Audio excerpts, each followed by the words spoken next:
and welcome to Level Design Diaries. And this is the oh my god, that was awful. Anyway, this is the show where we look at levels that I have sitting on my hard drive. My name is Abraham Lee, and today I have a special guest, and his name is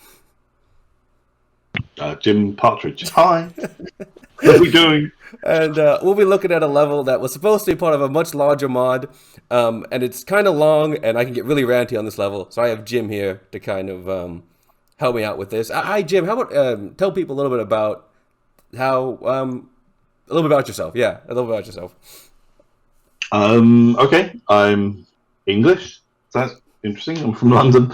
I am. I've been building mods for since Half-Life 1, but never released anything for that. Released quite a few mods for Half-Life 2, Daylight, Deep Down, and then more recently Deeper Down for that. And I've released some Left 4 Dead content as well. But yeah, most people probably would have played Deep Down if you're a mod player.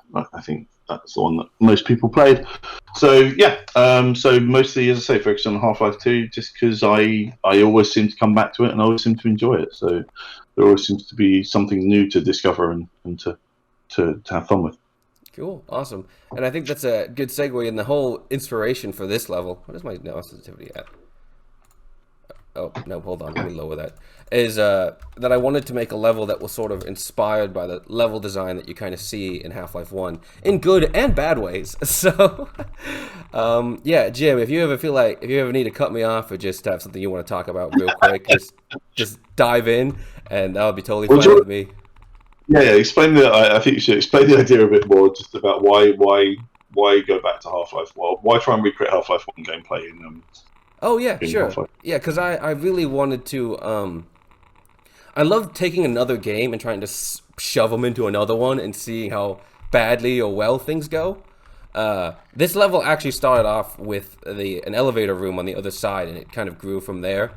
But when I started building it, I really wanted to kind of capture the sort of forward momentum that you get in Half-Life 1, and so that's sort of what inspired everything else. And so you travel a long distance and do a lot of different and varied things.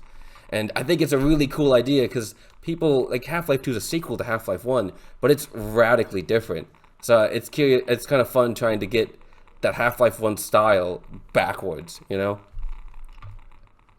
Yeah, no, I think it's interesting because when I played this, I didn't know that's what you were going for. So my heckles were up almost instantly, right? Some of this, like this is not a good way to build a level. But then when you look at it through that, through that lens, I totally understand the sort of the design choices and stuff that fall more into Half-Life 1. And interestingly, I forgive those when I'm playing Half-Life 1, right? Really? Yeah, I mean, like the official campaign for Half-Life 1. There's lots of things that you're just used to it. It's part of the culture of that game, right? You put them into this, it instantly started annoying me when I was playing this, right? We can talk about that, but there's, there were quite a few things here which were right. Okay, so stop where we are now. There's a few things that I picked up on here. So first of all, the toxic sludge and stuff like that. It looks jumpable. The things that I can use to sort of help myself get over that aren't very good, right? Like a couple of floating crates, which aren't particularly useful. You can still jump on it, but a bit dodgy. I actually, when I first played this, I jumped onto that rail and then tried to jump onto the blocks in the middle, which is a really bad choice because I was just went straight in the toxic goop. And so I think it's one of those situations where and we talked about this before we came online or before we started recording, was about the distance between these things is too short. Like it's jumpable, right? Do you know what I mean? Like it should be wider so that you know that you're absolutely not supposed to jump that, or are you? I don't know. Whatever the intention was. See, and that's something I should probably mention is I've only playtested this level once, which is not normal for me. Normally I playtest things to death, but I think in this one especially, I was just wanted to map so much that I just kept going, and this is definitely one of those cases where it's like figuring out usability, because you are supposed to jump across it, but there's no without the crate, there's no like easy way to do it. You can't expect players to jump from a tiny ledge like this to that. And right, but it was my natural reaction clamber as well. Right, it was my natural reaction to do it because it is jumpable, you know, and so I think it's like, yeah, if if the player can do it, then they will, unless you design it in a way that they really, can't. Anyway, so that was one thing. And I think that's something that I've really tried to do in this, is make it where most spaces that you see you can get to without breaking anything. Like if you wanted to run through all this goo over to there, you really wouldn't to like mess up the scripting of the level in any way. And I think because like Half-Life 1 is a lot like that, where you can't break it, break the game, yeah. But there's also like there's often like two solutions to a puzzle. Like if you want to run through this goo and take a bunch of damage, you might die if you're on a higher difficulty. But on the easier difficulties, you could totally make it through that. And if you want to play the game that way, by all means, go ahead. Yeah, no, I think you're right. I think like you can do it and take damage. That should be an option, right? I mean, but I think that sometimes the player, I think having it, sometimes it's just being a bit clearer for them. And I don't mean, I think the difficulty is like doing that, but also not making it, there is one solution and there is only one solution, and this is, you're going to have this fun. This is the fun you're going to have because this is what I've told you. Yeah, this is the only option I've permitted you to do. And I think that's a huge problem with Half-Life 1 is that there's often more than one answer to a problem, but like it's never clearly communicated the options, Like, right. There's that one room with the giant crusher pistons, right? And everything in that room makes you want to jump across those pistons. But there's an alternate solution where if you just move a crate from one side of the room to the other, you can use a ladder and just completely avoid the pistons. Is that true? I always went through the pistons because that's what it looks like I'm supposed to do. Exactly. So Yeah. So this room with the turret in the corner, I just took the damage. Quite frankly, I just ran in. Right? I mean, the one thing I would say is the boards are probably, I don't know. Yeah, there's various different ways to it. So those boards, I just punted them off from quite a long way out, and then and then just ran in, took the damage, and knocked it over. But that's what I do. I'm incredibly lazy when it comes to solving problems. So you didn't see any of this stuff being highlighted up here with the barnacle and everything? I pulled the barrel over a lot of the explosive sort of canister and shot it, and then into the barnacle, and then because the barnacle was getting in the way of me trying to solve the turret problem. Which is clever. I think that is smart. It's like you've got to solve this problem before you can really solve that problem. I thought that worked really well. And I think maybe if I put a fence here, because there are technically two solutions. You could loop around the top or go that way. Yeah, I did not go left there. Because it's dark, I don't think I noticed that I could actually go left there. And I kind of wanted to hide it, but at the same time, like a player's going to miss a lot just anyway. So I feel like I think it's good. I think it's good because I think different players have different experiences. I was going to say about, it gives it replay value, but I don't think it does because I'm not sure how many times people, Yeah, and like, what's the difference between going this way and that way? It's like the same amount of time, Right. And you don't even get any extra supplies that way. I guess you don't take turret damage, but you can still get hurt in other ways, and people normally aren't managing health as much. I think it gives, it just gives them options, which is great. I think what's really interesting, actually, looking at the sort of design-wise and looking at the Half-Life 1 thing as well, is that you're sort of packing in a huge amount of sort of traversable space into a tiny area, right, in these maps. And it's all ducts and everything's folded just behind, itself, and it all weaves along and stuff, and that does, really remind me of some of the earlier sections of Half-Life 2. I mean, Half-Life. And I don't know. I found it just really janky and really, kind of frustratingly claustrophobic. Yeah, and that's the thing about having it all fold in on like that is that you start getting a lot of that. It starts getting very maze-like, which I think is how people described a lot of Half-Life 1. Is like it's very hard to keep your bearings and stay oriented when you're inside of stuff all the time. Oh, I know. The other thing was like surfaces that you can jump on to get up to things and stuff like that. Mm-hmm. There's clipping needed right here. So some of this. Yeah. A lot. And so because it's so tightly packed in, I found myself getting snagged on things and clipping on everything, and that was kind of making me grumpy, I think, as well when I was playing it. And I think that's especially. And I think that's something that Half-Life 1's simplicity comes in handy because you're not dealing with all of this extra detailed geometry snagging on people. You know what I mean?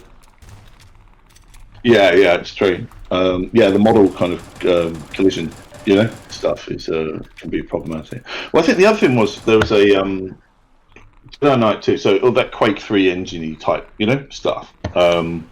Jedi Knight, Jedi Outcast, which I love. There's a level in that where there's actually a sort of a.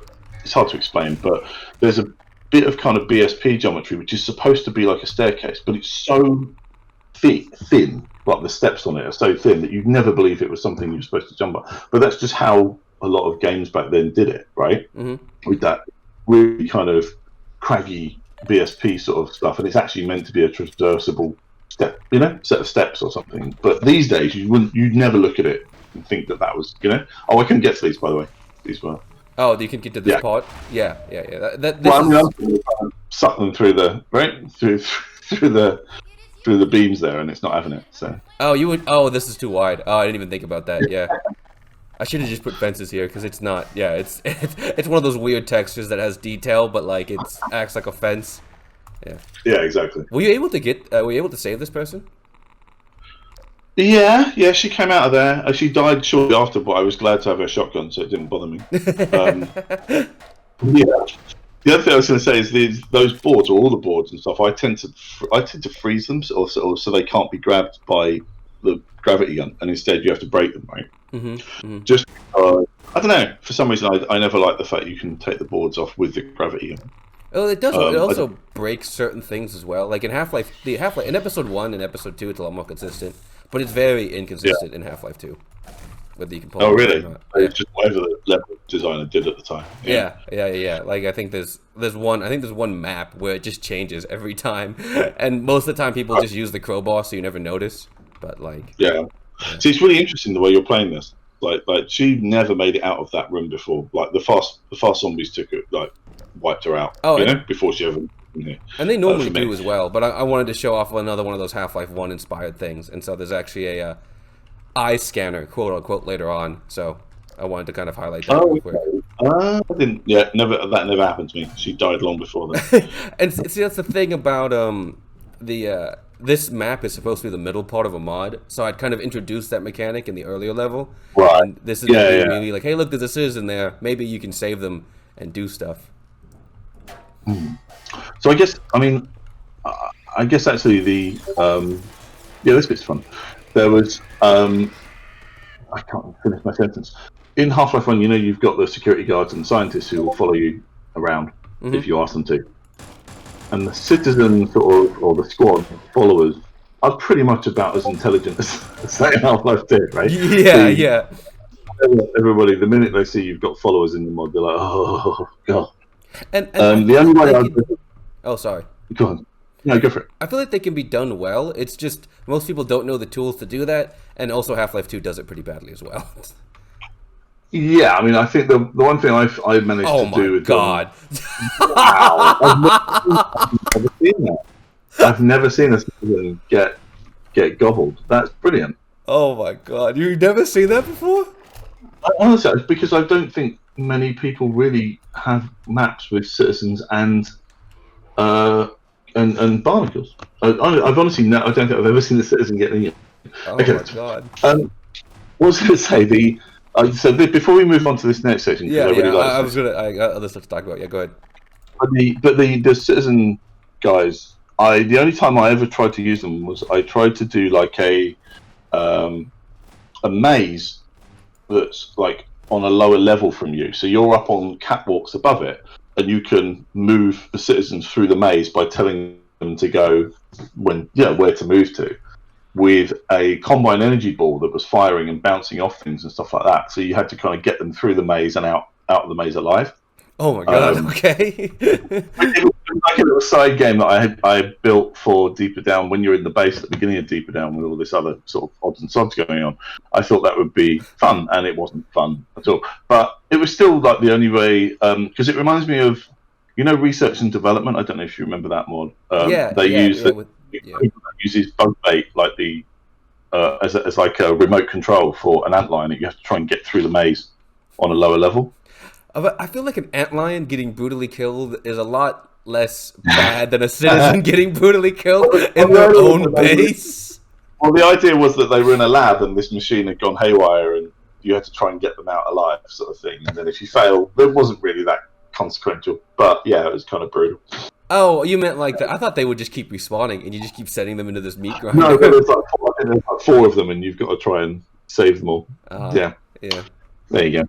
Anyway, it was an idea. So this section with the lift shaft and stuff, I really like this. I thought Well, this was before you get great. to that, let me just show that. So this is where the keypad is. So if you brought the citizen God. over here, she would open this, type in the keypad, and then open the door.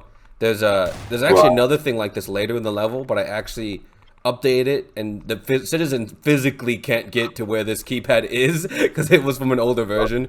But yeah, and then you try typing. So is there, I should know this, and this is a stupid question. I'm going to assume the answer is yes. Is that there are secrets in Half-Life where if you manage to get a security guard through to a certain point, he'll open up something for you. Because I know there's game, like in order to progress in the game, there's there's bits like that. But is there's sort of bonus extras for scientists and? Yeah, in the opening chapters, there's one where you can get a scientist to a door and he gets you a grenade. In Surface Tension, if you get a security guard to a door, he'll give you some health charges and stuff. So stuff like that all over the place. Yeah, no, I seem to remember. Always having fun. So obviously, this reminds me of the lift shaft where you've got the scientist hanging off the ladder, right? The bottom of the lift shaft, and then he drops as you get halfway up, which I thought was great. The one thing I thought with this was it's too cluttered. Oh yeah, 100%. And the other thing was that the first zombies were spawning, I guess, on a timer or something like that, or you kill one, another one spawns, right?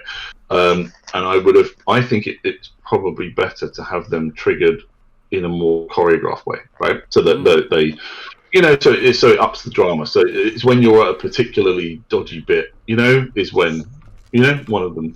But I really like the way they're sort of climbing up as you're climbing as well. They're climbing too. So it should be more, instead of it being like on timers to make it seem very like constant, it should be more like waves to make it clear, hey, these guys spawned, and then make it very obvious when they're attacking, when they're not. I think it's more just but I think it's more that you would be able to choreograph their sort of spawning to add more challenge at certain points, at specific bits, right? So you're actually, you even add the wobble of the drain pipe. That's great. Yeah. And that guy always spawns here on this bridge when you crest this hill here to kind of slow you down. Right. But that's what I mean. So that kind of thing, like as you move up, there's one there's. But then the other thing I thought would be really good is if you had like an arena at the top of this, and you look down and you see like loads of them climbing up towards you. When you kind of get to the end, that kind of really nice sort of, So and make this much longer, right? Like a sort of a portal, type of shaft, right? That just goes on forever.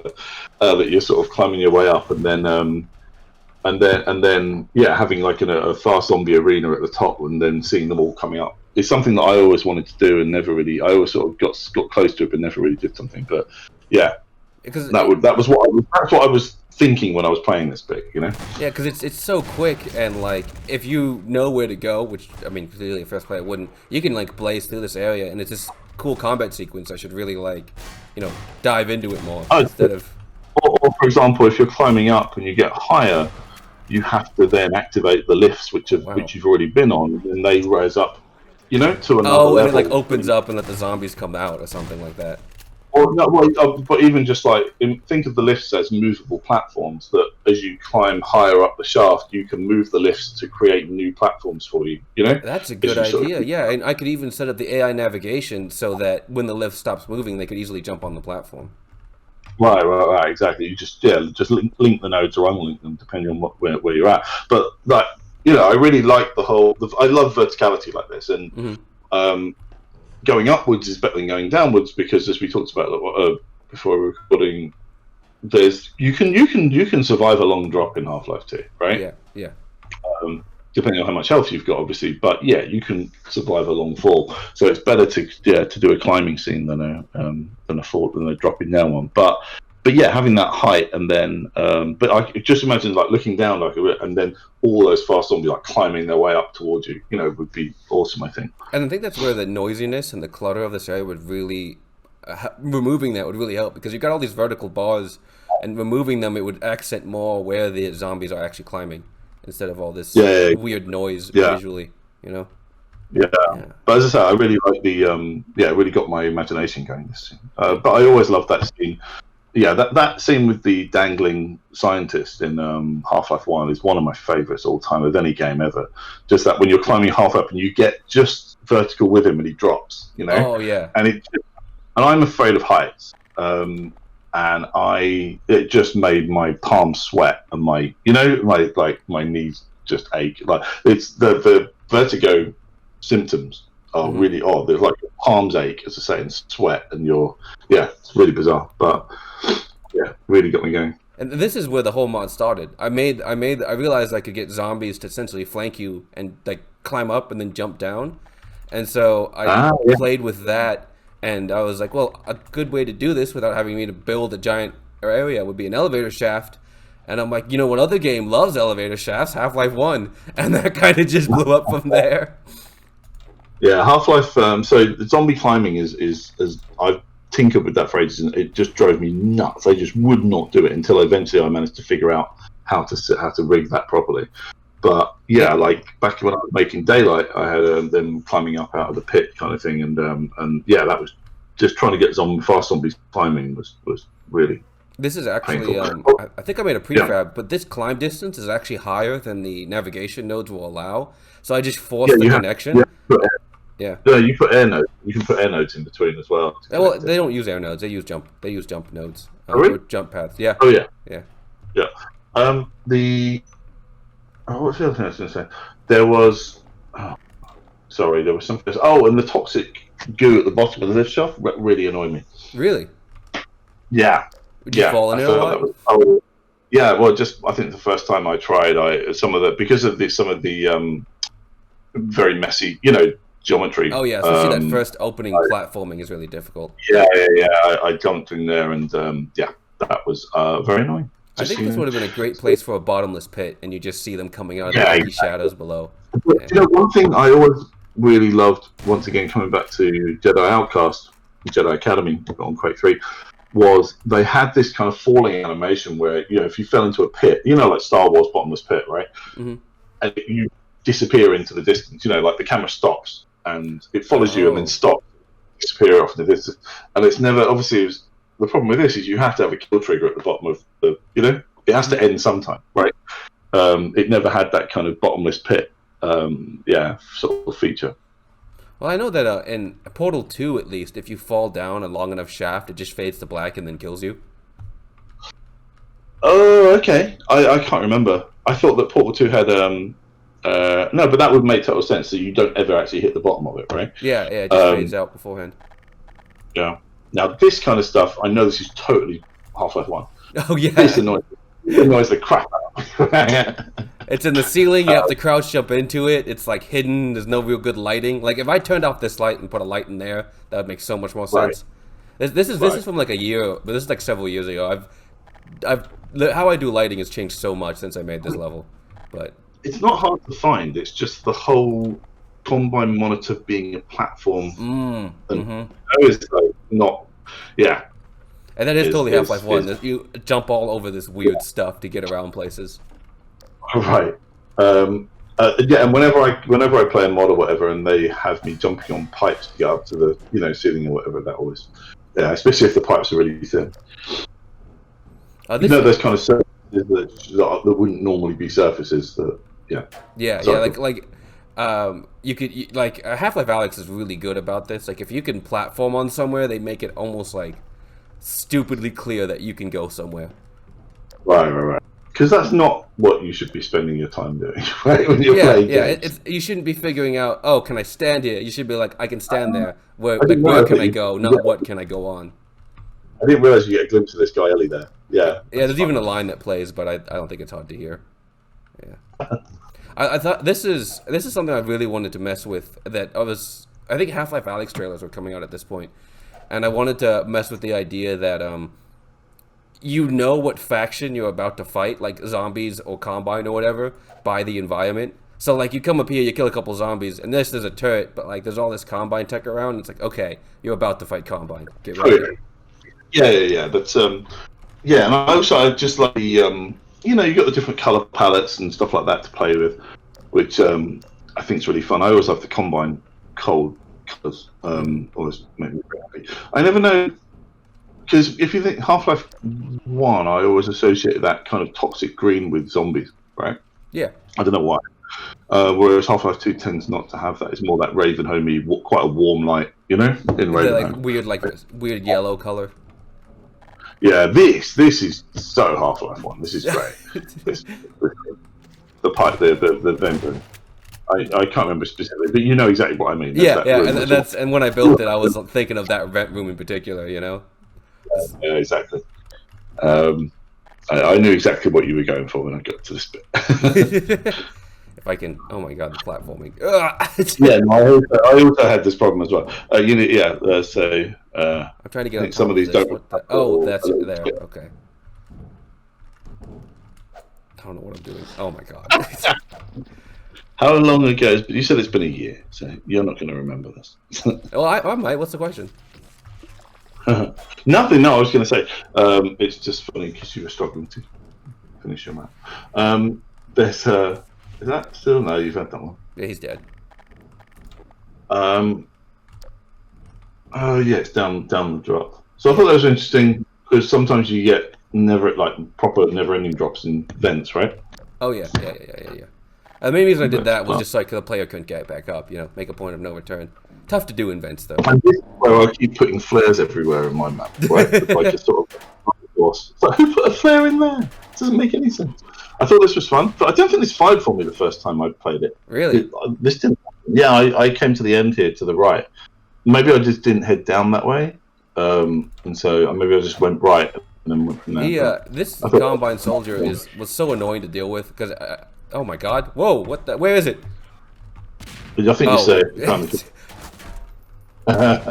There's actually a funny story about this. So I set up this situation where it was before I had set up where he shoots out the vents, because he's supposed to throw grenades into both sides, but it's glitchy because the grenade throwing's physics-based, so it's not very accurate. But the first time I did this, none of that was set up, and I had the Combine here, and I was kind of peeking him in and out of this corner. Then he threw a grenade, and it landed perfectly inside the vent. And I've been chasing that ever since, and it never worked. So the grenade that comes in before that, is that thrown by him, or is that sort of projected from I don't know? It's thrown by him. It should be projected because that would be easier, but it's thrown by him. Okay. If it works, it works. It's fine. Well, it's also supposed to do it to the other one, but he misses half the time, and it bounces off the wall or something, or whatever happened. Rolled on the side. I think anybody who's really gotten into mapping this has spent ages trying to get an entity to do a thing, just or to get a strider to to shoot out a window just at the right time or something like that. Yeah. Sometimes you give up. Sometimes something happens and and it works in your map, and you're like, right, I'm not touching anything. I don't know why it works. I don't know why that. For example, I had in Deeper Down, I had a container which was a magnet crane. And I had a container which was attached to the magnet crane, and you sort of trigger the magnet on when the map starts, and the container starts hanging from the crane, right? Yeah. And that was great, and it was like that for a very long time, and then something changed. I don't know what it was, but something changed, and the crane, the crate would no longer hang from the magnet, and I never got it working again. And to this day, I don't know what I did right or what I did wrong to make it. but I think that's the time. Honestly. This is probably a great time for me to mention that I changed the weapon models for the pistol and SMG in this. Oh, yeah.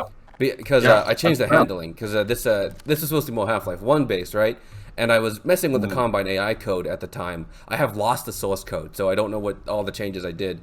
But I was trying to make the game more balanced for a limited arsenal. Because without the Ar2, I feel like without the Ar2 and the 57 and some of the more power weapons in Half-Life 2, the combat just doesn't feel good at all, and it's not designed to be that way.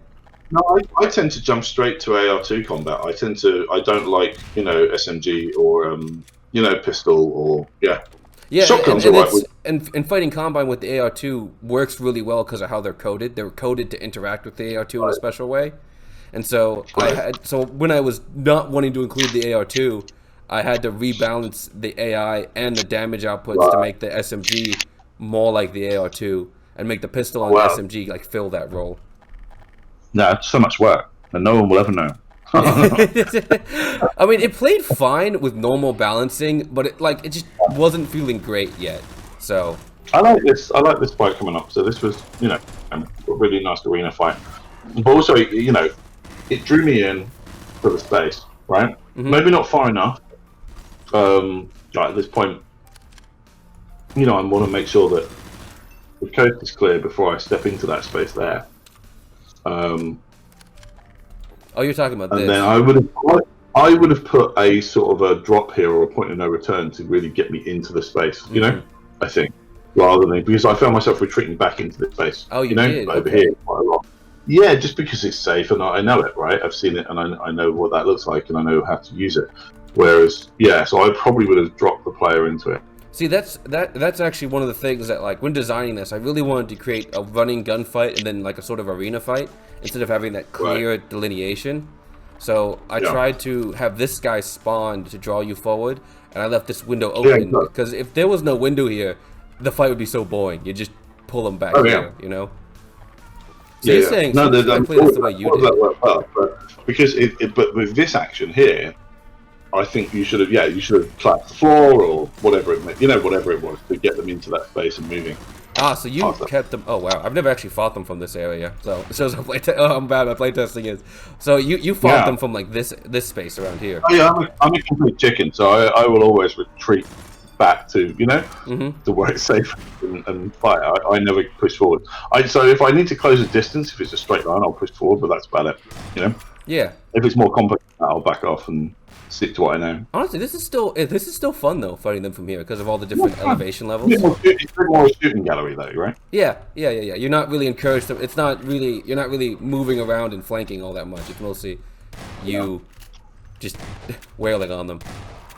Exactly. It is. It wasn't a challenge, but sorry, go on. I was gonna say that like it's still like. Part of me designing this arena was to make the Combine look smarter, because I messed with their code, but they still have a lot of default AI in them, and so I really wanted to make it where they hang back a little bit, because all these guys, most of them, I think all of them are actually unscripted, so this is all just the default AI running, making them kind of stay back and be a little bit more defensive. Yeah. Less of that Combine death charge. So this is the room where the servers are and the lasers. Yeah, we are. Oh yeah, over That's there. Right. Yeah. For some reason, I thought this was that there was more content between here and there. Cool. So, is this ever going to see the light of day? You think? I might release the source files when I release this video, but honestly, like, say again. No, I mean that's great, but you're not going to release a mod. No, because I have another Source 1 project I'm working on, and I've been trying to get my hands around Half-Life Alyx. I don't have the time, No, I get it. I think there's a lot of people who might look at this and say, this is perfectly good and perfectly playable, and I want to play it. Right? How is it that the world will never see this? Because if someone's taking the time to download something I've made and play through it, I want to give them like a full experience, I don't want to have like a half-finished, like, things get going, and then you're like, essentially cock blocked at the end because it's not finished, so it's what, like Downfall Chapter 1. Yeah, anyway, sorry. I thought sorry. But you finished Downfall eventually, right? No, Downfall, not Deep Down. So I was just saying, there's so many, if you go to Downfall on Steam, it's just full of messages. People going, when's part 2? When's part 2? Oh my gosh, yeah. See, that's a portfolio piece. I didn't want to make this as a portfolio piece. Right. Yeah. So so this is Jim. You got stuck here a little bit, didn't you? Trying to get into this room. Yeah, I couldn't figure out. So obviously there's the opening above. Yeah. If you come back to the main room, or in the other room, there's a gap in the wall above you. There. So I saw that, and then I guess I just stacked my way up there. I mean, that's the way to do it, but man, people default to stacking so quickly. It's so annoying. I know. Hey, let me save this guy. Get him out of here. I'm amazed that he was able to drag that filing cabinet in front of, Yeah.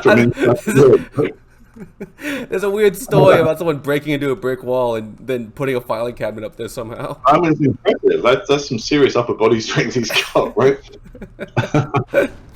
Man, I should give you the shotgun. You'd probably be better fighting these guys than me. Yeah, just give him the crowbar. Take care of him. He just shock pucks it into a combine's face. Oh yeah, there we go. The way this okay, sorry, quick rant.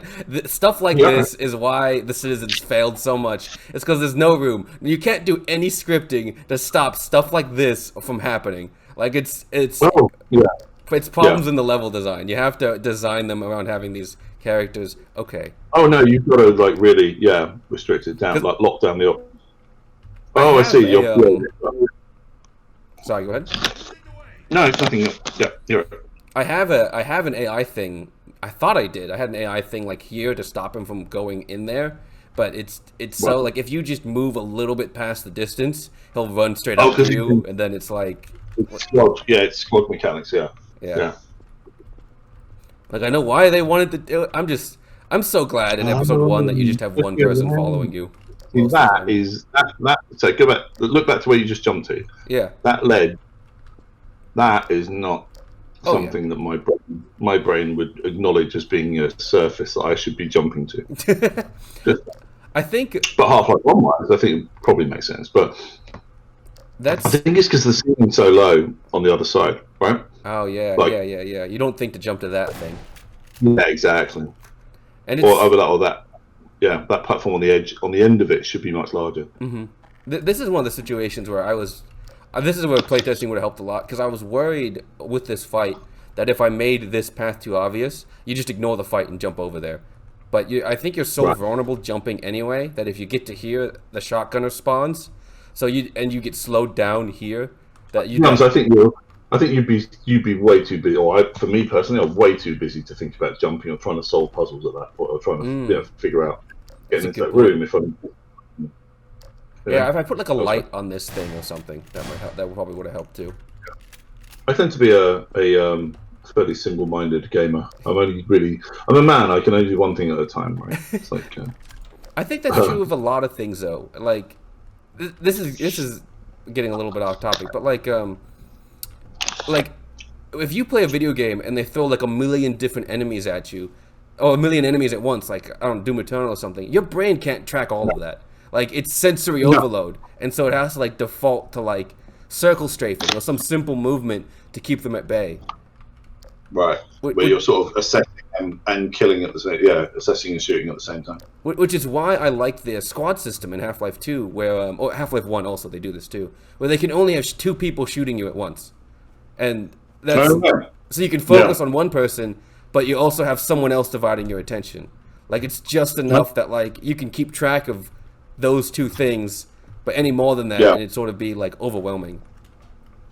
It's a neat solution. Do you know one thing I was really interested in Half-Life Alyx? I know you've been looking at the the squad AI and everything else like that.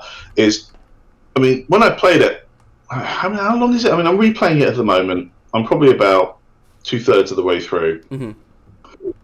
When you look at it overall, there's not a huge amount of combat encounters in that game, right? Yeah. Compared to and the amount of effort they put in to the Combine, AI and everything else for what essentially, amounts to, let's say half an hour's worth of gameplay, if that is, that seems to be, I don't know, the value proposition of that time doesn't really seem worth it, right? I think it's. I'm just saying.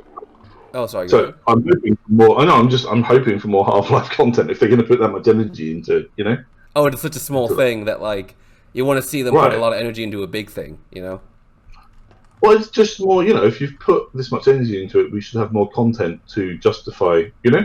Yeah. I mean, all the Half-Life Alyx workshop levels, people use Combine to death. Like Grunt Fests, that old idiom from Half-Life 1 days. Oh God! Oh.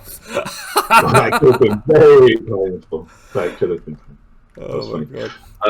But yeah, like what in increasing difficulty by just throwing more Combine, right? Well, not just that, but they also use Combine a lot more because everyone loves them so much in Half-Life Alyx.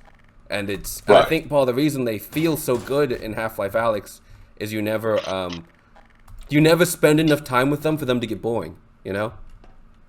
Right. And that's one of the issues in Half-Life 2 is like the soldiers in Half-Life 1, everyone loves them objectively for some reason. And I think they could use some work, but that's beside the point. They're not your main enemy in the game. At the end of the game, you're fighting the aliens. While in Half-Life 2, the end of the game, you're fighting Combine. So you have to have a soldier that carries the entire game, and nothing is gonna be able to survive that sort of scrutiny, you know? Yeah, I think the ow, shit. Sorry, just kicked my desk. There's I can't think now. Sorry, was the so the Combine in Alyx, the different types of Combine, to be honest, I'm crap. I don't register that sort of thing. Really? There's just another Combine soldier. So, I mean, I think the Suppressor was the only one that I really sort of noted as being different, right? The big shotgunny shield guy and stuff like that. Like, a lot of the battles tended to be fairly head-on. It was just me in a train station, right, with a booth in the middle. Yeah. And that was about it. Because you don't have as much mobility, right? It did. So even though there's so much more sort of AI gone into them and so much more care and and complexity, I didn't think it really did them justice, right? The setups in the game. I think there's probably a lot more fun to be had with them, and I'd like to experiment with that. It's just I haven't really got a setup at the moment where I can build for VR particularly well. Well, see, that's something. It's an interesting point because I played the game for the first time on hard difficulty. And so every Combine fight was a long, drawn-out, nail-biting affair. Because their bullets, like the officers, the guys that throw the manhacks in the air, two bursts from their rifle, so they kind of fire in bursts. 2 bursts from their rifle, and you're almost dead. Like, they do so much damage on hard difficulty. Wow. And they're a lot tankier, and it's my first time playing, so I'm very inaccurate. So those fights, those arena-style fights with there's 2 of them, where you're flanking around and moving all over the place, those lasted forever for me. And they were done, and I'm like, oh my god, please, no more. Please, I don't want to have to do this again. And it was fun. But yeah. Yeah. I think I think most of the Combine fights didn't really have a huge. The very first Combine gunfight when you're by the train track really had a massive impact. The way the bullets are just coming off the pillars in front of you and all the masonry's flying over, it's just so good. The subsequent ones, not so much. The only thing I really struggled with, I think, which I was playing on normal, was the antlines were really tough. That whole antline section just kicked my butt in Alyx. Yeah, so the Combine themselves were just kind of like, meh, throw a grenade, So I think on a replay this time, I'm appreciating them a lot more. I'm spending a lot more time with that AI and that logic. You should just play on hard. I highly recommend it. Oh yeah, but also because once I play it, I know how short it is. I've learned to savor the battles that are in there because there aren't many. Because if you're super aggressive, you can wreck them easily and just blaze through them. So here we are. It took me ages to get down to this bit, so we're going to hit this. And now I didn't think it was particularly clear what this did. I think the sparks, should give it away. But yeah, I think it's just learning the space, the geometry, and knowing what you're looking at. Yeah, and I think this shield is hidden by 3 layers of background or whatever. So even it's not clearly highlighted by this at all, other than the wire. Yeah, and I think even if you had shown me a camera, a monitor image, I still wouldn't have known where it was. It's fine. There's nowhere else to go. You find it anyway, so it's fine. But it's always interesting trying to get the layout of the level right, Mm-hmm. And then I couldn't get out. Is really annoying too. And as we said, I couldn't get out. I couldn't figure out how to leave this space. Yeah, I had to guide you because there's multiple ways down, but there's only one way up, I think. Yeah, I think that's what really threw me. So I can imagine someone like me would be in here for hours if you hadn't told me. I think. Actually, a cool thing I want to mention about this fight here is I really wanted the zombies from the elevator to eventually attack the Combine. And when I did that, the fights were actually very entertaining because you'll notice, I think if this guy, oh, never mind, I messed it up. Because the fast zombies have their leap, for the Combine they consider that a ranged attack. So when they get hurt, they will they will take cover and run away from them. And you'll sometimes see like a fast zombie chasing a combine, and it's the funniest thing in the world.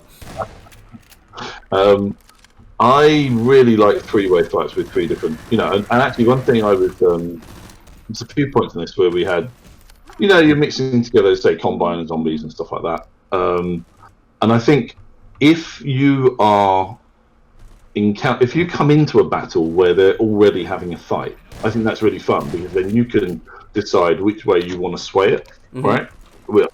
How do you want to affect it? Like, the main focus isn't you, right? The fight's already happening, and you can then drop in and choose on which side you want to assist or not.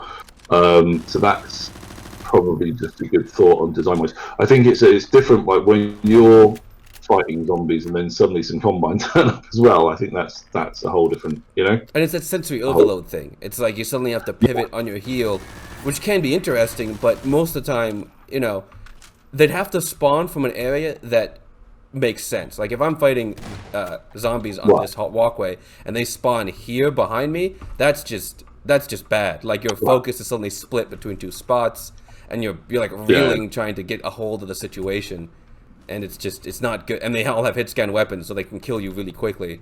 It's just not good design. But if they spawned like over here, and it kind of became a triangle of a fight. I guess it's like you can. I guess if you give them enough, if you give the player enough notice, and they know they're coming, suddenly the player's like, shit. Now I have to think about that. And now I'm on a timer. Right, I know they're coming, and I know I've got until they get to the end of that corridor, before I have to, before I don't have to consider yet another problem, which actually might work quite well. I didn't see that. Yeah, that's why they sort of popped out of nowhere. Was because they came from the ceiling. Right. See, I love fast zombies. I think, even though I've had someone, I can't remember who it was saying that they really don't do a lot of damage at all, right? Yeah. But in the sort of black head crabby way, they still make you panic and and freak people out a bit. So, and they just have so many movement abilities. Like that's what I really love about them. They can go anywhere if you set it up correctly. Yeah, exactly. I mean, I think it can be quite painful to try and set up correctly, but at least I found that. So getting this guy to go through the ceiling, jump down into this room, and jump through the windows, that was the most difficult thing in the world, because if these windows were too short, they couldn't jump through it. If this ceiling was too low, they could walk but they couldn't jump. If the node was in the exact wrong spot, he wouldn't fall down, or his jump animation would stop halfway through and you just T-pose on the way down or whatever. It was oh man, that was a frustrating experience. I like the sort of having fast hate crabs and fast zombies running above you, beneath you, in all around you. So it feels like, that sort of the space is infested is really fun. And then this space was half inspired by Half-Life Alyx. I wanted to do an American city and have the Combine in it, and that's kind of where this grew out of. This entire level is basically just me messing around. Yeah, so this section I didn't feel that I had been guided well enough that the tower was the point and I was supposed to be climbing that, right? I think I was, even though right here you're drawing my attention to it, obviously it's a thing. But I think actually all the way through this map, the one thing, and I know that that's not unusual for Half-Life 1, is that I didn't really feel like I understood where I was going, or what the goal was trying to get at, and that is quite similar. And the battle coming up, I would say, was just savage. But okay, fine. Yeah, this battle up ahead is why I stopped making the map. Everything else, I was like, I can. This is going well. This is good. And I had a particular vision for this fight, and I've redesigned this area so many times, and every time it just wouldn't work. It's I should have just cut out this entire thing and start from scratch, throw this concept out the window. But something I want to mention real quick about the tower is originally when this was part of a larger mod, there'd be people who talk about it. But you never actually, you wouldn't see it much, and that's very Half-Life 1, where they're you need to launch the rocket, but you never see the rocket until you have to launch it, they tell you things, and... Oh no, that's true. You essentially, it's Half-Life 1, you just stumble your way through it, right? Yeah. So obviously here, I really like having an external thing, that idea of, in Half-Life 2, there's that great bit with the chopper, and you're inside a building and the chopper's outside and it's shooting in through the windows. Yeah. Or with the gun in episode 1. Those kind of stuff. I've tried to do those several times. They're always really tough to do because you've got to script it really to make it work. So, but having like a full-on firefight, so you've got fast zombies and you've got combine of various types, and you've got rockets coming in through the window. I was like, oh come on, this is not fair. Oh yeah, yeah. There's not even that many combine. I mean, if you rush through it, which the APC will likely encourage you to do, they end up being a lot. Right. But at most, I spawn like one fast zombie, maybe two, and then like two combine. Right. But there's just so much going on. Like, yeah, exactly. And then like, I don't know what to do. The minute I saw rockets, my thought was, who? As in, I was looking for a guy with a rocket launcher. You know, which doesn't even exist. Oh yeah. For some reason. This is one of the weird things, because if you like stop for a second and make this fight lose all its momentum, it's actually really like this was so hard to balance, because if someone like doesn't panic and doesn't start sprinting through it, the fight just kind of goes real meh really fast, you know? Yeah, well, for me, I think it was just that sort of. It's a bit like trying to solve a puzzle when someone's shooting at you. You know, it's that same kind of level of confusion and frustration. I think. Exactly. Like you don't want to stop, and so it never gets to that kind of it never loses that momentum, and instead that momentum just multiplies. So either you go forward and it gets worse, or you stop and it gets worse. Like there's no in between.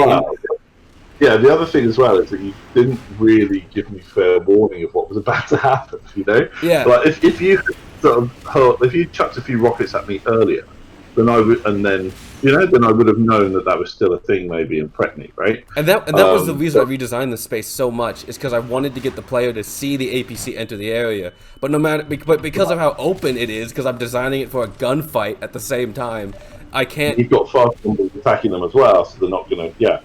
So even if like you're looking here, the fast zombie jumping out the hole is going to get your attention, not the APC driving around the corner. Oh my god. Yeah, exactly. I tried playing this on hard with my rebalance settings, and oh my god, it was practically impossible. Like I could do it, but it was like this isn't fun. This isn't fun in any way, shape, or form. And actually, it's funny, isn't it? There's this weird kind of idea of when you've played a game so often, as I guess it's like the circle strafing and stuff like that, is that you get this kind of challenge versus fun thing, right? Where people make it really, really hard, and thinking that then is sort of more fun for you to play, right? Because you know it so well. But it isn't. It isn't more fun. It's just frustrating. I've seen people try to make hard difficulty mods for Half-Life 2, and I look at some of the gameplay examples, and they've memorized the spawns of the Combine, so they throw grenades preemptively, and I'm like, that's not fun. That's just me writing stuff down on a piece of paper. That's just an exam. It's just an exam as opposed to like a sports game. You know, like it's two different types of engagement, and one of them's a lot better than the other.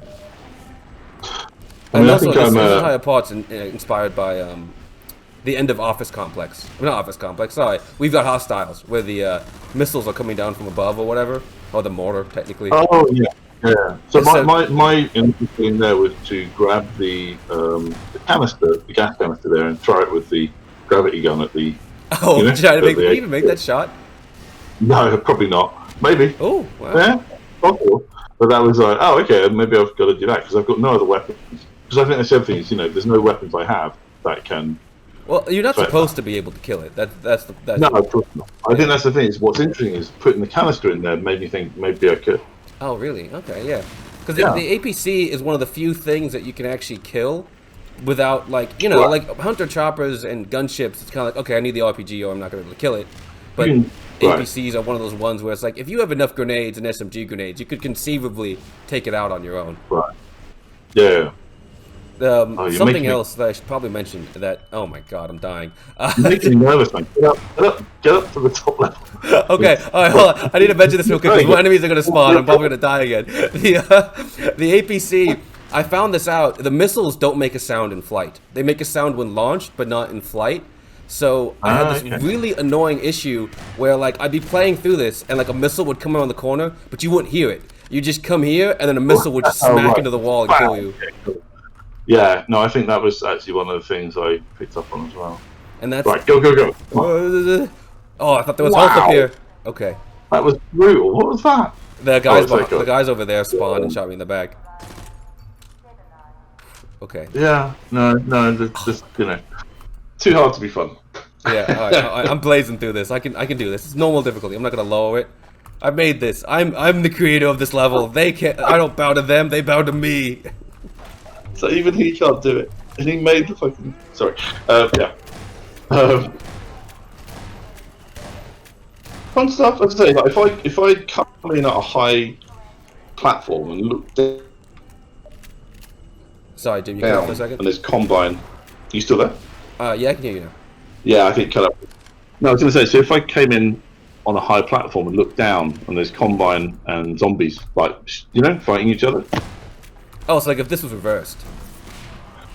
Yeah, but I think looking downwards, you get that kind of opportunity to wait and see what happens, and then bide your time, and then Yeah. Well, I'm gonna have to focus on surviving this. Thank you, fast zombie. Thank you for taking the bullets.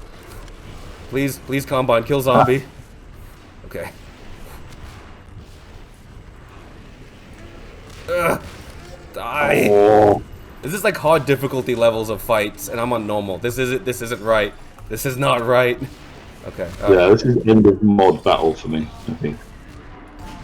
And oh man, my sensitivity's lower too. Oh, the missiles. Okay. The missiles are also weird because they aim above your head because they're meant for the airboat fight. So right. they're actually really inaccurate, which is really annoying to deal with. Because you see they keep hitting the area above. Oh yeah, no. And I seem to remember, even in the airboat fight, they're designed to be inaccurate, right? Because it's supposed to be fun. Someone's firing missiles at you, but if they were all incredibly accurate, it wouldn't be any fun at all. Yeah. But it's like the player, like in the airboat, it's fine because it's a huge target and you have a lot of space. In these more cramped encounters, it doesn't work as well because you hear a missile coming, and you think you're in danger, but you're not necessarily in danger, and there's no way to know it until the missile's impacted the wall directly above your head, and you're like, oh, I'm actually fine. Right. Like it's not, you can't react well. Okay, whew. This is... Go. There's I think the other thing about doing a big outdoor space like this is obviously to make it detailed enough, right? For like that kind of vista that you've got. Because it's pretty good, but I think to make it, something to shift that wouldn't jar, I think you'd have to do a fair amount more work, right? Yeah, it really has that early Half-Life 2 custom level feel, where it's like this very simple, and it's almost like the beta levels in terms of how detailed they are. Yeah. And actually, yeah, it's interesting. If you go back and look at Half-Life 2, it is a lot of the geometry is very basic. Which, for me, I often thought, well, maybe I can get away with this, right? Maybe I can get away with it just being, maybe if I'm really lazy and I don't bother detailing, right, I can get away with this. Because it's Half-Life 2, right? Yeah. It's not episode, right? So I don't know. It's meant to be like Half-Life 2 level of the. Well, I am super lazy. Right. Okay. So this bit didn't work for me at all. Yeah. Because this falls way too fast. Like by the time you realize it's falling, it's on top of you and you're dead. Right. So what are you supposed? You're supposed to get through that doorway quickly. Yeah. There's a doorway down there, but you can't see it clearly, and it's like. It's not very, and there's two boards in front of it, so it's already slowing you down. You have to know the ceiling's gonna collapse before it collapses, which isn't good. Like there's a bunch of signposting, but it's Half-Life 2. Like it's like when a Strider blows up a wall. You don't know that it's gonna blow up that wall until it happens, and it makes it feel cool and dynamic after it happens. But if you know it's going to happen beforehand, the scripting reveals itself. It's like seeing behind the curtain, Well, I had a really funny thing in the Left 4 Dead map that I was building. I had an elevator shaft where the survivors jump onto the elevator and then they jump off. And as the last one jumps off, the elevator plunges to the bottom of the lift, right? Yeah. The lift shaft. And you can do that. It's got a group trigger, like making sure once everyone stops touching it, you can do that. But of course, everyone's facing the wrong way, right? So someone's just jumped off this lift off we go, and no one ever noticed the fact that the lift had dropped, even the person who jumped off of it.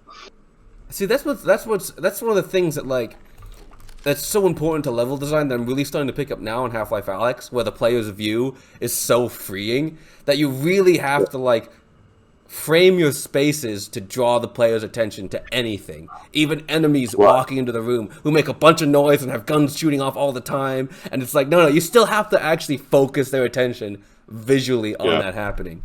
Like, no matter how many sounds you add or whatever fancy traditional audio you do.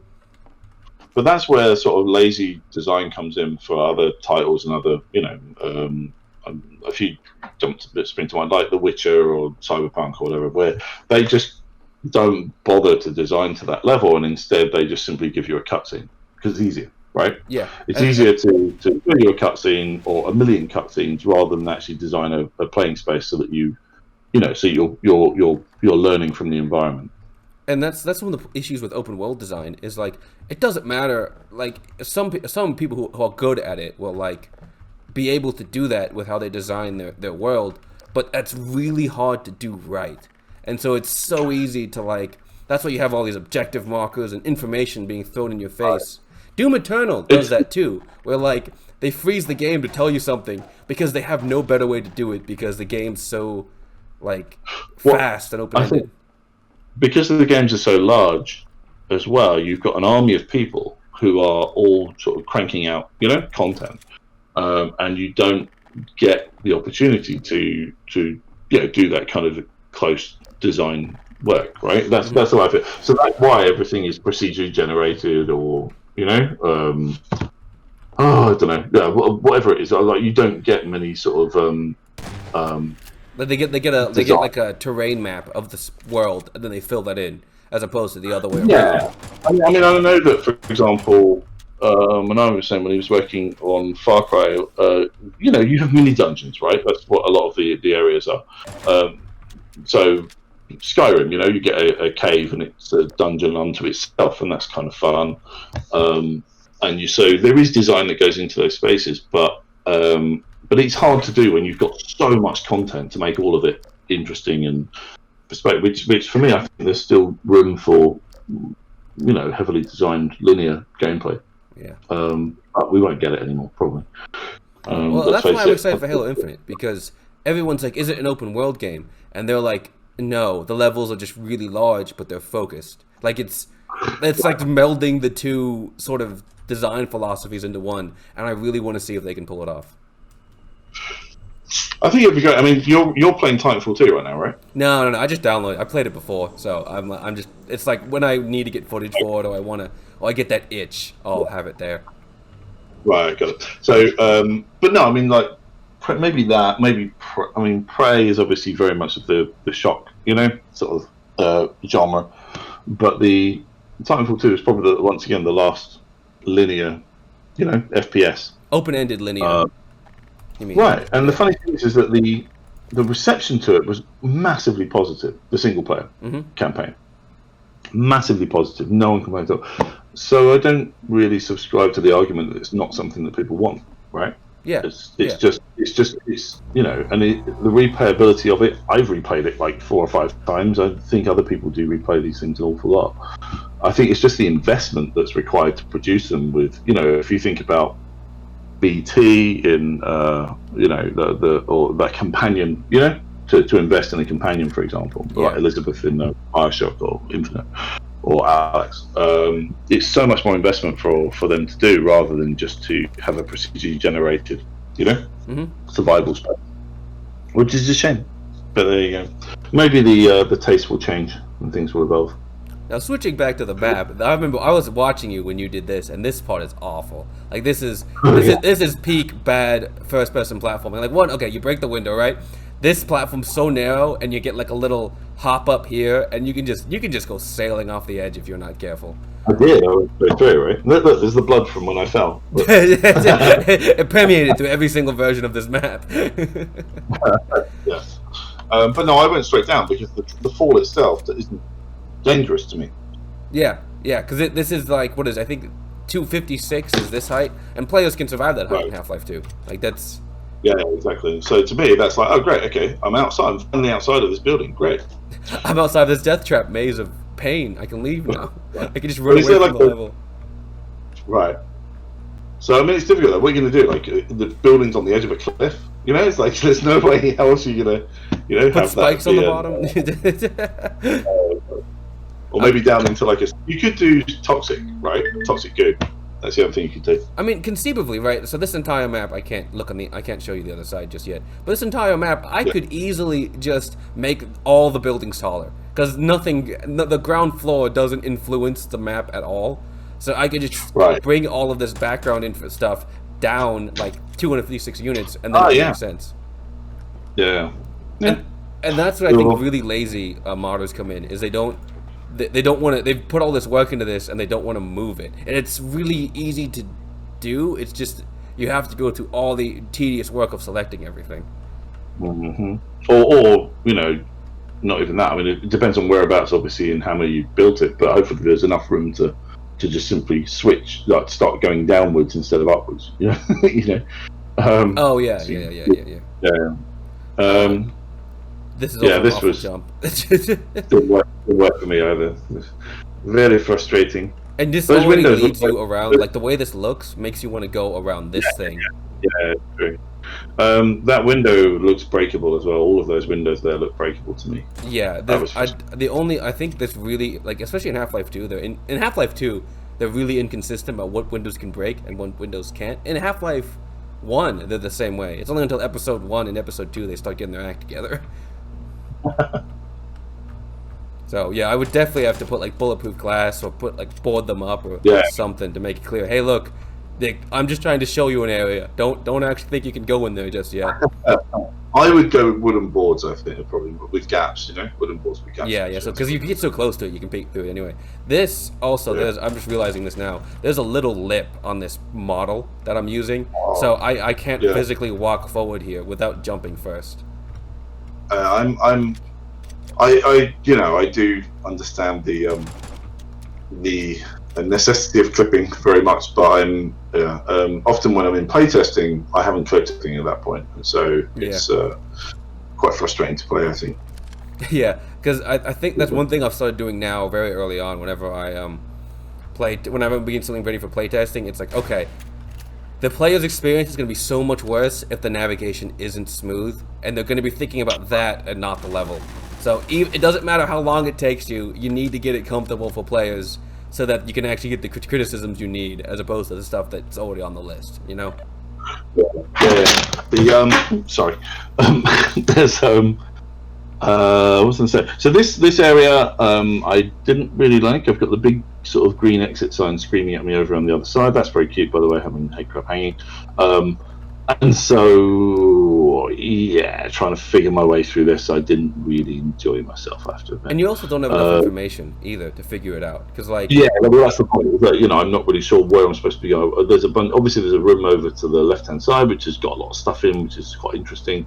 So assuming that you're supposed to get in there at some point, just purely because it's got a lot of stuff in, that's interesting. But aside from that, I really didn't feel like I was directed particularly well. And it's too many steps and too much information. Like let's say this thing was here, and you could clearly look into here, see like a ladder going from inside this thing to this like vent up here, and you're like, okay, and maybe make this window much larger so you can actually see the vent in the ceiling. And you're like, okay, it's very obvious that I need to get into here to get into there, and this is my exit. Bam, how do I get into here? Oh, there's a floor there, and I can see the staircase. But so much is obscured here that you have to like do a bunch of leaps of logic. Once again, you are literally just sort of smashing stuff until something breaks, or you figure a way to get through it. Yeah, like Half-Life 1, you just stumble through it. And for some reason, I didn't come back around here for quite a while, like to the bathroom. I wanted to do, because you've mentioned before about the whole like hidden exit sort of puzzle that Valve sometimes does, but like and that's what I was kind of going for. But it's too much. Like if you entered this room and there was no information here, like it was the blank room, you wander around it some, and then eventually you maybe have like a goodie bringing you this way. That would make more sense than. Well, it's the Chekhov's gun thing. There's too many things that could be interactable or could be interesting. But so you expect them to have purpose or and that's why I find secrets really difficult to do in Half-Life 2, especially because, like, okay, you see this door, right, and it had like a board across it, but you could totally think this is the way to go. There's like not very clear signposting from this path as to this path, Yeah, no, it's true. It's difficult to, which I think is kind of why they had the lambda symbol, Yeah. For the caches, so that you knew that you were in a space which was, But even not.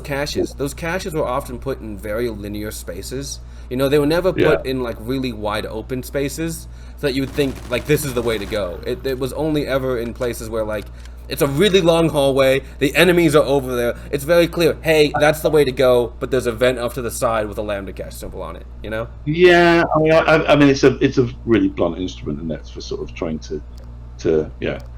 But yeah, anyway, but just, I mean, I don't think there's anything wrong with building that in to levels, just to let people know when they have found something hidden, right? Even if you hid it really badly, and it wasn't, they're like, really? That's a secret? No, really? Oh. Like, I think Half-Life 1 had that problem too, because there'd be like entire like side areas, right, where you'd like get a security guard or a shotgun, and while you're going down that path, you think it's the way to go. Then you hit a dead end and you find a gun you didn't have, and you're like, oh, I guess this was a secret. Like, it's not very motivated, Yeah. I guess would be the word. Yeah. That was clever. I like that where he's hidden in the corner. That was quite fun. Well, I think the thing that everyone can realize a sleeping zombie from 10 miles away, so you gotta be stealthy with them if you want to use it. That's true. And then this I thought was cool. Yeah. Anytime you get them to hit a physics object, there's the one zombie that comes around the corner here. I put this here specifically so that if you run away, he'll just knock it into your face. I always like a good explosive barrel. Is always good fun with a zombie. It's that don't I, should I shoot it, shouldn't I? Is this gonna screw me over? I'm so like tied to saving ammo that I'll always do the 2-shot to catch it on fire. But then the zombie just smacks it in my face, and I'm like, oh, this was exactly. I caused this to myself. Yeah, this I thought was pretty obscure. Trying to get back up to there, I didn't see the watermelon. That's funny. Oh yeah, it's because it's meant to be a reference to Lamar, because you put watermelons on the hooks, and then the headcrabs bite the watermelon, and then you get food. Because there's actually a hook on the watermelon. Right. Oh, I see. It's bait. Okay. Yeah, and That's so you fun. use the cinder blocks to like lower the things, and Oh, that's fun. I didn't get that. and That's then he has great. like a little cooking setup here with his little pot with headcrab in it or whatever.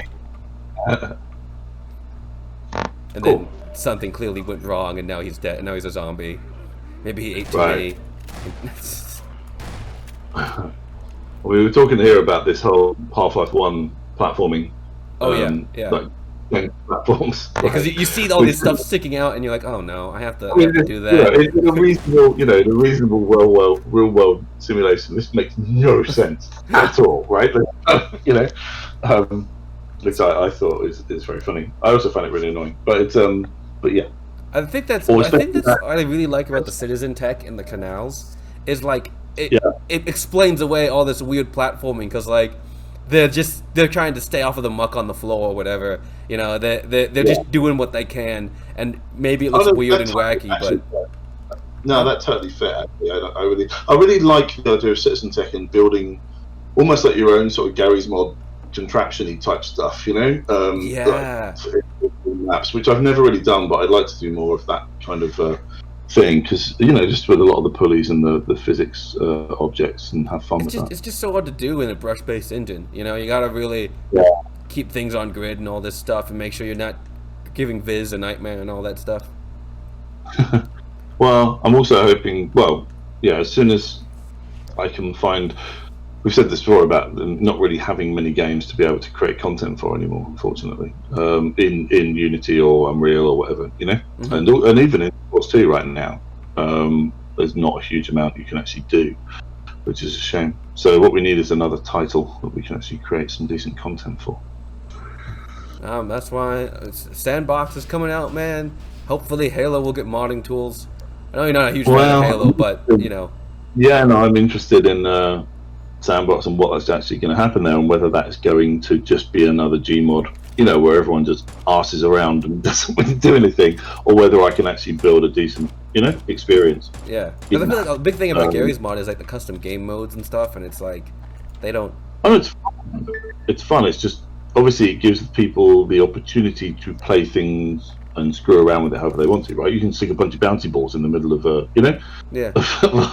to experience. So I think it's interesting because when I'm building stuff, I do want to deliver a particular playing experience to the player, and if they can spawn 50 million bouncy balls while they're doing it, then it's probably not going to be what I'm looking for. Yeah, and so you have to do like custom game modes and all that, and it's just I like having the structure a base game provides. Yeah, agreed. And I think so if it's a common sort of platform upon which we can all build, I think that's going to be great. If it's that, I hope it is. I really do. So yeah, the more weird platforming, jumping between buildings. Now you get into your Half-Life 1 style office complex type stuff. Right. What do you think of this? Because with like this sort of open-ended zombie combat and maze. I love this stuff. Right. Yeah. No, this stuff always works really well. I think that with these areas, like I've done a lot of this stuff myself as well. I think you pick your way through these areas, and there's a lot of. So I do a lot of boards that you have to break off stuff, and a lot of breakables, and a lot of just that sort of slow pace of gameplay, just kind of picking your way through it and uncovering stuff as you go. So, but yeah, I think it's great. I think there's maybe a few too many barnacles. Oh yeah, that was the point of this room. Was that like they were all hiding in the ceiling, so you like run across and then they all drop their tongues or something, and you're like, you look up and you just see all of them waiting, and you're like, I don't know if I want to deal with that. I think I would probably, whenever I have barnacles, I don't like having them so short like this. I would probably put a hole in the floor, for this room, and have them drop into a level below or something, or as you said, like drop down a lift shaft or something underneath it. Yeah, this is an issue I have, which is helping me out in Half-Life Alyx, but it's still a problem in Half-Life 2, is I love making things small and kind of tight, and so the barnacles are such an issue with how big they are. Yeah, Alyx is absolutely perfect for that kind of really tight gameplay spaces. And I think that takes a lot for me to get used to. I think that's going to be really hard if I do choose to do anything for Alyx, which I doubt I will. But if I did, I think that would be one of the hardest things to get used to. You can see it a mile away. Like I'll play some people's levels, and it's like they clearly came from Source 1, and they're still doing Source 1 techniques and Source 1 scaling. Right. And the doors are like huge, and the ceilings are like large, and like you just teleport across an entire straight hallway, and you're like, okay, well, come on, give me to the action, and it just takes so long to get there. Yeah, I think the other thing I wanted to, whenever I'm building stuff, I'd never want to recreate. I always want to try and find something new, and I think that maybe I'm wrong, but Half-Life Alyx just feels a little difficult to do that. I think it feels quite tricky to come up with something different in that space. I don't know why. I mean, I like the sort of idea of sort of physics gaming, or rolling something down a thing, and or I don't know. Just I think the scale just works a lot differently, because I have a huge notebook filled with Half-Life Alyx stuff, but all the little Half-Life Alyx neat idea and puzzles, they're all about like what the player sees at one time, or like reaching their hand like around the corner, like that. It's a lot more tactile, and so it's the like big gameplay concepts of like, I want a level that like spins or rotates, or like the walls are shifting everywhere. Like that doesn't. No, but that's what I mean. Like, but for example, the bicycle wheel and the pole when you're trying to get the shotgun, right? And you've got the dead body on the rope. Oh yeah. That kind of thing. That those kind of things. Trying to come up with new stuff like that, I think, is where the fun could be, right? In that. But in terms of gunplay or wire puzzles or 3D, those 3D VR puzzles that they've got for opening up, things. I think that's kind of been done. There's not a lot more to do there, in terms of the option. And you can't even customize that anyway. That's like not something open to play. Right, it just comes with the game. But wire puzzles. I thought about doing a wire puzzle under the floor or in the ceiling. Yeah. What might be interesting? I don't know. I'm sure someone's done that already. See, I'm trying. One thing I really want to experiment with is wire puzzles that are simple, but there's an extra complication. Like either you turn something on and it electrifies the walls or something, so you can't touch the walls. You gotta be really careful where you put your hands. Or like a strider shooting at you and you have to reach your hand out of cover to like activate a wire puzzle, and so it's that tense moment of like you're not physically standing there in the open, but you're like stretching forward, like it's like in an action movie where like someone's like trying to grab a ledge or like struggling to plug two wires together or something like that. Like, yeah, exactly. Yeah.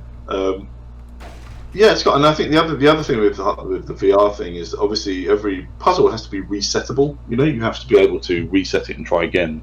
And I think that's much more tricky in the VR space. What do you mean? Like, well, you know, if it involves like a battery, say like the battery puzzle, something like that.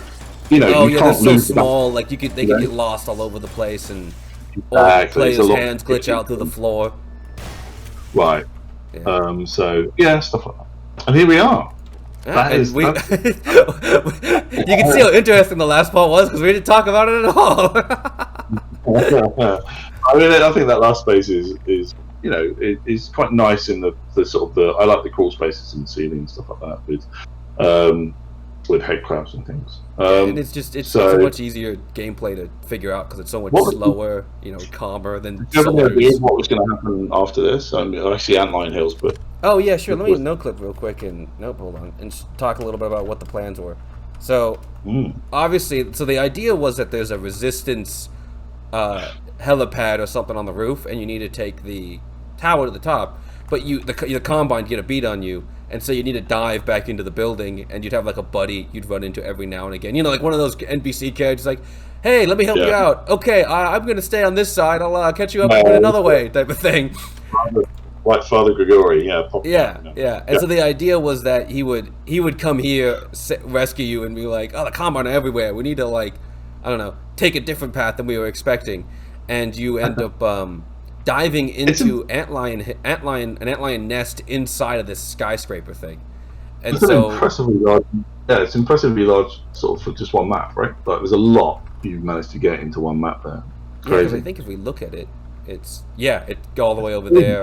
All of this stuff. Yeah, crazy huge. That's all one map. That's great. I love. You know, I mean, I think with this stuff is like, where do you start from? Do you start from an overall layout feel and then you carve into it? You know, carve the gameplay into it, or do you start with the gameplay and then build around it? Or it's kind of. Yeah, I use them to take notes in editor, so I put them there just so I remember. Hey, when I come back, I need to fix this. Like it's one of those like you know, you put a note in an annoying place type of thing. Yeah. So yeah, I mean, for you, did you start with the overall sort of layout and structure of the space, or did you start with the? I started with this elevator shaft, and I was like, "Oh, what can I do with this?" Like, I know I want Combine, so it transitioned from zombies to Combine. So I made zombies, I made Combine. Then I'm like, I want to do Half-Life 1 inspired. So how am I going to do? That sort of ending thing of we've got hostiles. I know I'll have a vertical like skyscraper thing.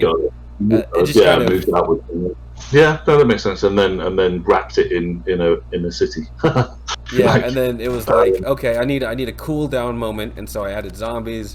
This is not how you design levels, by the way. I feel like I should. You don't just run by the seat of your what am I saying? By the seat of your pants. With the sweet of your pants, yeah.